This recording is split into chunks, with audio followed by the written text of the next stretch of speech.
Media analytics దాంట్లో unit 5 చూద్దాం. ఓకేనా. యూనిట్ 5 మన చాప్టర్ పేరు వచ్చేసరికి qualitative analytics and heuristic evaluation. First heuristic evaluation అంటే ఏంటి చూద్దాం. దీని డెఫినేషన్ వచ్చేసరికి ఇది ఒక యూజబిలిటీ ఇన్సెప్షన్ అన్నావు. ఇప్పుడు ఒక ప్రోడక్ట్ని వాడుతున్నావు, ఒక వెబ్సైట్ని వాడుతున్నావు అని నువ్వు ఏం చేస్తున్నావు, ఆ వెబ్సైట్ని యూజ్ చేస్తున్నావు కదా. ఆ యూజ్ నువ్వు కరెక్ట్గా చేస్తున్నావా, యూఐలో నీకు ఏమైనా ఇష్యూస్ వస్తున్నాయా అంటే నువ్వు సాటిస్ఫైడ్ ఆ యూఐతోని అదంతా కనుక్కుంటుంది అనమాట హ్యూరిస్టిక్ ఎవాల్యుయేషన్. అదే చెప్తుండు. హ్యూరిస్టిక్ ఎవాల్యుయేషన్ అనేది ఏంటంటే మన యూజబిలిటీ ఎవరైతే యూజర్స్ ఉంటారో వాళ్ళ యూజర్స్ ఎంత వాళ్ళు సాటిస్ఫై అయ్యా. ఈ మెథడ్లో ఏం చేస్తుందంటే యూఎక్స్ ఎక్స్పర్ట్స్ ఉంటారు. ఆ యూఎక్స్ ఎక్స్పర్ట్స్ మన యూజర్ ఇంటర్ఫేస్ అంటే వెబ్సైట్ ఓపెన్ చేసినాక బటన్లు ఈరా ఉన్నాయి, ఆ వెబ్సైట్ కనిపిస్తుంది చూసినా దాన్ని యూజర్ ఇంటర్ఫేస్ అంటారు. సో దాన్ని కరెక్ట్ ఉందా లేదా, కస్టమర్స్ యూజర్స్కి సాటిస్ఫై ఉన్నా, మంచి ఏం ప్రాబ్లమ్స్ వస్తున్నాయా లేవా అంటే చూసుకుంటారు అనమాట. యూజబిలిటీ వాళ్ళు ఎవరైతే కస్టమర్స్ వాడుతున్నా వాళ్ళ యూజబిలిటీతో వాళ్ళు సాటిస్ఫై వెబ్సైట్స్ యూజబిలిటీతో. సో ఎట్లా ఎవాల్యుయేట్ చేస్తారంటే వాళ్ళకంటే కొన్ని ప్రిన్సిపల్స్ ఉంటాయి, యూజబిలిటీ ప్రిన్సిపల్స్. ఆ ప్రిన్సిపల్స్ని హ్యూరిస్టిక్ అంటారు. ఓకేనా. హ్యూరిస్టిక్స్ అంటే ఏంటి అంటే కొన్ని గైడ్ లైన్స్ ఉంటాయి. ఆ గైడ్ లైన్స్ వల్ల ఏమైనా డిజైన్లో ఫ్లాస్ ఉన్నా అవి మనం పట్టుకోవచ్చు అనమాట. ఏంటి ఆ ఫ్లాస్ వల్ల మనకి వెబ్సైట్లో కన్ఫ్యూజన్ వస్తుంది చూసినా, అదే యాడ్ టు కార్ట్ బటన్ ఎరువునేట్లో కన్ఫ్యూజన్. సో అట్లనే యూజర్స్ అన్న ఫ్రస్ట్రేషన్ అవుతారు. సో హ్యూరిస్టిక్స్ అనే ఈ ప్రిన్సిపల్స్ అనమాట. ఈ ప్రిన్సిపల్స్ వాడి గైడ్లైన్స్ వాడి ఇక్కడ వెబ్సైట్లో డిజైన్ పార్ట్లో ఎక్కడ ఫ్లాస్ ఉన్నాయో కనుక్కుంటారు అన్నమాట. అర్థమవుతుంది కదా, సింపుల్. ఇప్పుడు మళ్ళీ ఓకేనా. హ్యూరిస్టిక్ అంటే అర్థమైంది. ఏం లేదు, మన కస్టమర్ మనం ఇప్పుడు నా వెబ్సైట్ వాడుతున్నా, అటు సైడ్ డెవలప్ చేసినట్టు ఉంటాడు కదా, నేను ఈ వెబ్సైట్ వాడు యూజర్ అనేటోడికి సాటిస్ఫై అయ్యా, వాడికి ఏమైనా ప్రాబ్లమ్స్ ఉన్నాయా లేవా, డిజైన్లో ఏమైనా ఫ్లాస్ ఉన్నాయా కనుక్కుంటాడు కొన్ని ప్రిన్సిపల్స్ వాడి. దాన్ని హ్యూరిస్టిక్ ఎవాల్యుయేషన్ అంటారు. ఆ ప్రిన్సిపల్స్ని ఎట్లా కనుక్కుంటున్నాడు, కొన్ని ప్రిన్సిపల్స్ బట్టి చెక్ చేస్తున్నాడు. ఆ ప్రిన్సిపల్స్ని హ్యూరిస్టిక్స్ అంటున్నాడు. అంతే, ఓకే, డన్. ఇప్పుడు క్వాలిటేటివ్ అనాలిసిస్ చూద్దాం. మన క్వాలిటేటివ్ అనాలిసిస్ ఎందుకు చేస్తున్నాం అంటే దాని పర్పస్ ఏంటంటే యూజబిలిటీ ఇష్యూస్ అంటే మనం యూజర్స్ వాడతారు కదా, వాడేటప్పుడు ఏమైనా ఇష్యూస్ వస్తున్నాయా. ఇప్పుడు ఈ డిజైన్ ఫేజ్లోనే తెలిసిపోతుంది. ఈ క్వాలిటేటివ్ అనాలిసిస్ చేసినాకో డిజైన్ ఫేజ్లోనే నీకు తెలిసిపోతుంది వీటికి ప్రాబ్లమ్ అని. సో మనం చేస్తే పైసలు మిగులుతాయి, కాస్ట్ ఎఫిషియన్సీ అవుతుంది. సో డిజైన్ ఫేజ్లోనే మనము ఏవే ప్రాబ్లమ్స్ డిజైన్ ఇష్యూస్ ఉంటే అక్కడనే తెలిసిపోతాయి మనం క్వాలిటీ అనాలిసిస్ చేసినాకో.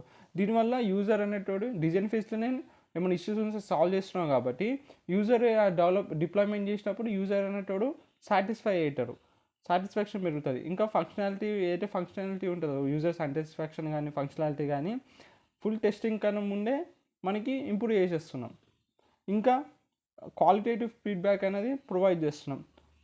ఎందుకు యూజర్స్ ప్రాబ్లమ్స్ ఫేస్ చేస్తున్నాడు, జస్ట్ ఎన్నిసార్లు ఫేస్ చేస్తున్నారు దానికంటే బదులు ఎందుకు ఆ ప్రాబ్లం ఫేస్ చేస్తున్నాం దాన్ని ఫైండ్ చేసి ఆ ఇష్యూని ఫైండ్ చేసి మనం సాల్వ్ చేస్తున్నాం క్వాలిటేటివ్ అనాలిసిస్లో డిజైన్ ఫేజ్లోనే.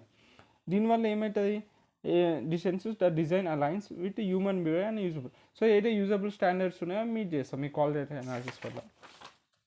మళ్ళీ ఎట్లా స్టెప్స్ ఏంటి మరి హ్యూరిస్టిక్ ఎవాల్యుయేషన్ అంటే ఫస్ట్ మన గోల్స్ని డిఫైన్ చేసుకోవాలి. అంటే హ్యూరిస్టిక్స్ని అంటే ఫస్ట్ ఒక ఏం చేయాలనుకుంటున్నావు, ఫస్ట్ ఎవాల్యుయేషన్ గోల్స్ని ఫస్ట్ చేయాలి. ఇప్పుడు సపోజ్ హ్యూరిస్టిక్ ఎవాల్యుయేషన్ చేస్తున్నాం, నేను ఏం చేయాలనుకుంటున్నా, ఈ ఈ ఎవాల్యుయేషన్ దేనిపైన చేస్తున్నాం అనుకుంటున్నా, నావిగేషన్ ఇంప్రూవ్ చేయాలని గోల్ పెట్టుకున్నా. అట్లా గోల్స్ పెట్టుకోవాలి. ఏదో ఒకటి యూజబుల్ హ్యూరిస్టిక్స్ని చూస్ చేసుకోవాలి. ఇప్పుడు నువ్వు విజిబిలిటీ అండ్ సిస్టమ్ స్టేటస్ని ఎవాల్యుయేట్ చేయాలనుకుంటున్నావా, లేకపోతే కన్సిస్టెన్సీ అండ్ స్టాండర్డ్స్ని ఎవాల్యుయేట్ చేయాలనుకుంటున్నావా వెబ్సైట్ లోపల, లేకపోతే ఎర్రర్ ఇన్ఫర్మేషన్ ఆపాలనుకుంటున్నావా, లేకపోతే యూజర్ కంట్రోల్ అండ్ ఫ్రీడమ్ చూసుకోవాలని. సో నువ్వు ఫస్ట్ ఏది ఎవాల్యుయేట్ చేయాలనుకుంటున్నావు అని ఫస్ట్ ఒక గోల్ని సెట్ చేసుకోవాలి నువ్వు. తర్వాత ఇప్పుడు నువ్వు ఎవరు చేస్తారు, ఒక గోల్ పెట్టుకున్నాక అది పని చేయడానికి ఎక్స్పర్ట్స్ కావాలి కదా. సో 3-5 ఎక్స్పర్ట్స్ని ఎవరైతే యూజర్ ఇంటర్ఫేస్ ఏదైతే కనిపిస్తుంది చూసినా మీకు వెబ్సైట్ ఒకటి, దాన్ని యూజర్ ఇంటర్ఫేస్ అంటారు. సో దాని యూఎక్స్ ప్రిన్సిపల్స్ ఉంటాయి కదా, ఈ బటన్ ఏం రావాలి అని. సో అట్లా ఎక్స్పర్ట్స్ ఉంటారు. అట్లా 3-5 ఫస్ట్ నువ్వు రిక్రూట్ చేసుకోవాలి సెకండ్ స్టెప్లో. తర్వాత ఏం చేయాలా, ఇండివిజువల్ ఎవాల్యుయేషన్. ఇప్పుడు 3-5 ఉంటే ఒక్కొక్కడు ఒక పని చేస్తాడు, ఇండివిజువల్ ఒక్కొక్కడు ఒక పార్ట్ తీసుకుంటాడు. ఎగ్జాంపుల్ ఇప్పుడు ఒక బ్యాంకింగ్ యాప్ తీసుకున్నాం, ఒకడు ఏం చేస్తాడు, ఒకటి అకౌంట్ బ్యాలెన్స్ అనేది యూజర్స్కి కరెక్ట్ ఉందా లేదా, యూజర్స్ ఈజీగా ఫైండ్ చేయగలుగుతున్నారు అకౌంట్ బ్యాలెన్స్ని, అది ఒకడు చూసుకుంటాడు. ఒక 3-5 రిక్రూట్ చేసుకున్నాం కదా, ఇంకొకడు ఏం చేస్తాడు, ట్రాన్స్ఫర్ స్టెప్స్ అనేది క్లియర్గా ఉన్నాయి, ఎర్రర్ ఫ్రీ అని ఇంకో చెక్ చేస్తాడు. సో అలా ఒక్కొక్క ఎక్స్పర్ట్ ఒక్కొక్క ఇంటర్ఫేస్ని ఇండిపెండెంట్గా రివ్యూ చేస్తాడు ఆ థర్డ్ స్టెప్లో. ఫోర్త్ స్టెప్లో ఏమవుతుంది, అవేటి రివ్యూ చేసిండ్రో వాళ్ళ ఫైండింగ్స్ అన్నీ రికార్డ్ చేస్తాడు. తర్వాత ఇవన్నిటిని ఇష్యూస్ ఏవైతే ఉంటాయో వాటిని డాక్యుమెంట్ చేస్తాడు. దీన్ని డాక్యుమెంట్ చేసి ఒక్కొక్క ఇష్యూకి ఒక్కొక్క రేటింగ్ ఇస్తాడు. ఒకవేళ రేటింగ్ 1 ఇచ్చినామనుకో చిన్న మైనర్ ఇష్యూ అని, ఒకవేళ దానికి 5 రేటింగ్ ఇచ్చినామనుకో ఆ ఇష్యూ అనేది చాలా క్రిటికల్ ప్రాబ్లం అని. తర్వాత ఇప్పుడు ఈ అన్నిటిని చేసిన ఇష్యూస్ ఈ అన్నిటిని అగ్రిగేట్ చేయాలి, ఒక రిపోర్ట్ చేయాలి లాస్ట్ స్టెప్లో. సో ఈ ఫైనాన్స్ వీళ్ళు ఎక్స్పర్ట్స్ ఫైన్ చేసిండ్రో వాటిని అన్నింటిని కంబైన్ చేసి ఒక కంప్రహెన్సివ్ యూజబిలిటీ రిపోర్ట్ని అనేది తయారు చేస్తారు. ఇది మనకు కావాల్సిన ఇంప్రూవ్మెంట్స్ దీన్ని బట్టి మనము ప్రొసీడ్ అవుతాం ఇంప్రూవ్మెంట్స్ ఏమేమి చేయాలని. ఇలా మెయిన్ గోల్ ఏంటిది, ఇంప్రూవ్మెంట్స్ని ప్రయారిటైజ్ చేయాలి. ఇప్పుడు ఒక ఎగ్జాంపుల్ చెప్తా, హ్యూరిస్టిక్ ఎవాల్యుయేషన్ ఎగ్జాంపుల్. ఇప్పుడు ఒక ఫుడ్ డెలివరీ యాప్ ఉంది, ఎవాల్యుయేటర్స్ ఏం ఫైన్ చేసిండ్రు, ఈ ప్లేస్ ఏదైతే ఆర్డర్ ప్లేస్ అనే బటన్ ఉంటుందో అది కనిపిస్తలేదు యూజర్ ఆర్డర్ పెట్టడం అనుకుంటే. సో ఇది ఏమవుతుంది, విజిబిలిటీ ఆఫ్ కంట్రోల్స్ని వయలేట్ చేస్తుంది. అందుకే వాళ్ళు ఏం చేస్తారు, ఇక ఈ హ్యూరిస్టిక్ ఎవాల్యుయేషన్ అనుకున్నాడు కాబట్టి ఈ ఇష్యూని సాల్వ్ చేస్తారు డిజైన్ ఫేస్లోనే. సో ఇది మనకు వచ్చే బెనిఫిట్స్ ఏంటి అంటే కాస్ట్ ఎఫెక్టివ్ ఉంటుంది, ఎఫిషియెంట్ ఉంటుంది. ఇక కొందరు ఇప్పుడు 3-5 ఎక్స్పర్ట్స్ సరిపోతుంది. ఇక వాళ్ళు నో లాంగర్ యూజర్ టెస్టింగ్, ఇక టెస్టింగ్కి అవసరం లేదు, ఇక్కడనే సాల్వ్ అయిపోతుంది కండిషన్. ఎర్లీ ప్రాబ్లమ్ ఇష్యూ మనము డిజైన్ ఇష్యూస్ని బిఫోర్ ప్రొడక్ట్ లెవెల్లోనే మనం సాల్వ్ చేసేస్తున్నాం. ప్రొడక్ట్ లెవెల్ కాకుండా అంటే ప్రొడక్ట్ డిప్లాయ్మెంట్ కాకుండా ముందే మనం డిజైన్ ఇష్యూస్ని సాల్వ్ చేస్తున్నాం. యాక్షనబుల్ ఇన్సైట్స్ ఏమి క్లియర్ ఇంప్రూవ్మెంట్స్ని సజెస్ట్ చేస్తున్నాం.